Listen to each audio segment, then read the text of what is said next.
Oi galera, tudo bom? E aí, como é que vocês estão? Tudo bem? Vamos estudar mais um pouco, né?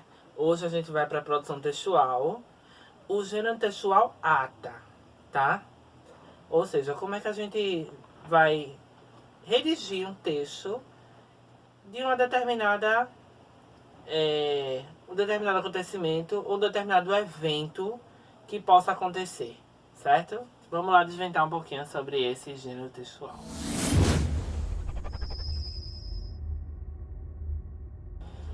Vamos lá para a origem do gênero textual ata, tá? É o nome de um tipo de documento escrito com base em uma redação técnica, cujo objetivo é o registro de acontecimentos de uma reunião, de uma assembleia, de um congresso, de uma conferência, ou outro evento que precise de uma anotação formal, certo? Ou seja, a gente precisa ter essa ata, esse documento, para confirmar que houve o respectivo evento ou acontecimento. As características dele, certo? Tem que ter uma abertura, né? Falando o porquê do evento, né? O que foi que aconteceu, certo? A declaração de legalidade, ou seja, tem que ter uma legitimidade, ou seja, tem que ser legítimo, tem que ser verdadeiro, né? Tem que ter pessoas, um número total de pessoas para se declarar que aquela reunião, aquele evento aconteceu, né? O expediente, né? No caso, o horário, né, que foi feita essa reunião. A ordem do dia, né? No caso, qual foi o dia, qual foi o mês, qual foi o ano que foi feita. E o encerramento, que no caso, que foi decidido na reunião, o que foi, sei lá, o que foi feito nessa reunião de desfecho, né? Já as estruturas e os exemplos dessa ata. Primeiro a gente tem que colocar a data, o local, o horário e os objetivos, certo? Vamos para um exemplo bem simples. Aos 19 dias do mês de março de 2019, com início às 10 horas, na sala de reuniões do Colégio Educandário Mãe Joana, sítio a Rua Viana Filho, número 325, Salvador, realizou-se uma reunião administrativa da diretoria do colégio com o objetivo de preparar o calendário de atividades para o ano de 2019, dando mais ênfase à ciranda de livros paradidáticos. Vamos lá prestar atenção numa coisa. Quando a gente vai botar a data, o horário, o local e os objetivos, por exemplo, na questão das datas, a gente não bota os números. A gente bota por extenso as datas, né? E também os números. Por exemplo, aqui. 19 dias do mês de março de 2019.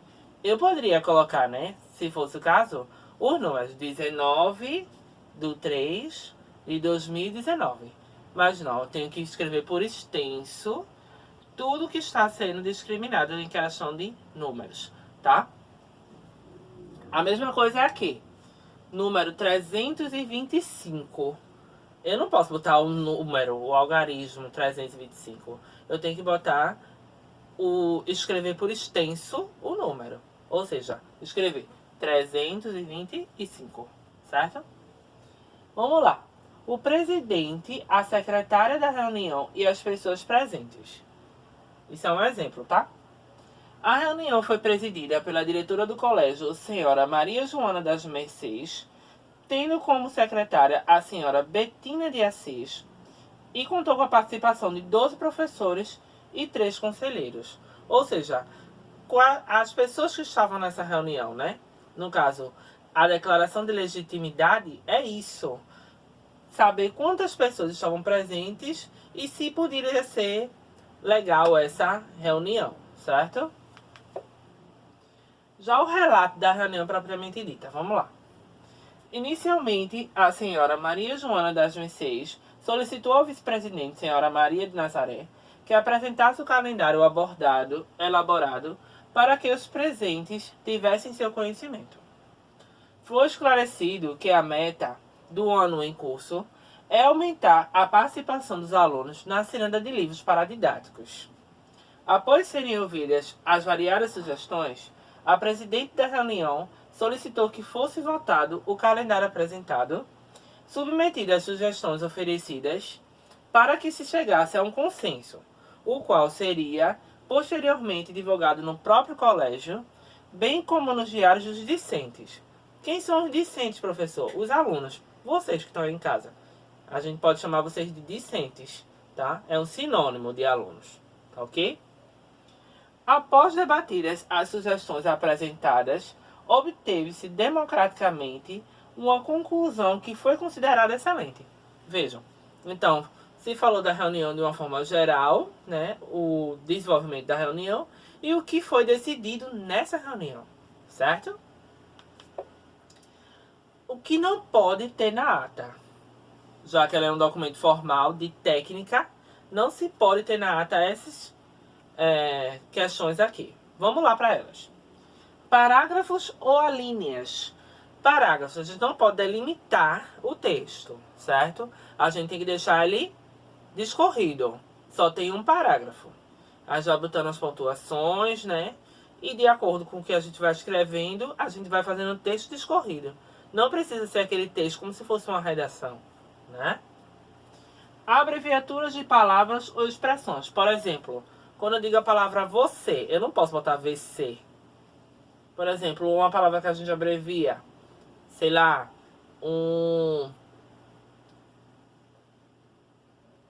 contigo, a gente vai botar CNTG. A gente não pode botar essas abreviações, certo? Porque, como é um texto formal, precisa de ter uma escrita formal, ok? Uma escrita padrão, tá? Ou expressões, por exemplo, quando a gente fala eita, não se pode colocar essa expressão. É um termo técnico, é um termo formal. A gente tem que usar sempre a norma padrão, tá ok? Emendas ou rasuras. Não pode nem rasurar e nem emendar. Por exemplo, colocar, errou uma parte da ata. Você não pode fazer aquele parênteses e botar um risco. Ou você pode rasurar, por exemplo, botar um ROX, um corretivo, como é falado hoje em dia. Você não pode. Você tem que tirar de novo, fazer tudo de novo, né? Porque o texto tem que estar impecável. Já que é um texto, um documento, tem que ser impecável, não pode ter erros, certo? Opinião do redator. Por exemplo, se você é o redator da ata, você não pode opinar. Você vai falar o que realmente teve na reunião, sem poder expressar a sua opinião naquele texto, ok? Então, o exercício desse texto tá lá no módulo 1, capítulo único, da página 66 até a página 70, tá? Tem tudo lá explicando, inclusive tem uma ata lá, tá? Para vocês saberem como é que é baseada uma ata. Então, qualquer dúvida, a gente tá no grupo e no WhatsApp, no meu privado, tá? Pra fazer qualquer questionamento, esclarecimento sobre esse assunto, tá? E estudem, certo? Estudem, que a gente tá fazendo essas aulas com muito amor e carinho pra vocês. Nesse tempo, né, que tá todo mundo, né, desnorteado e precisando estudar, tá? Um beijo a todos, fiquem com Deus e até a próxima aula, se Deus quiser.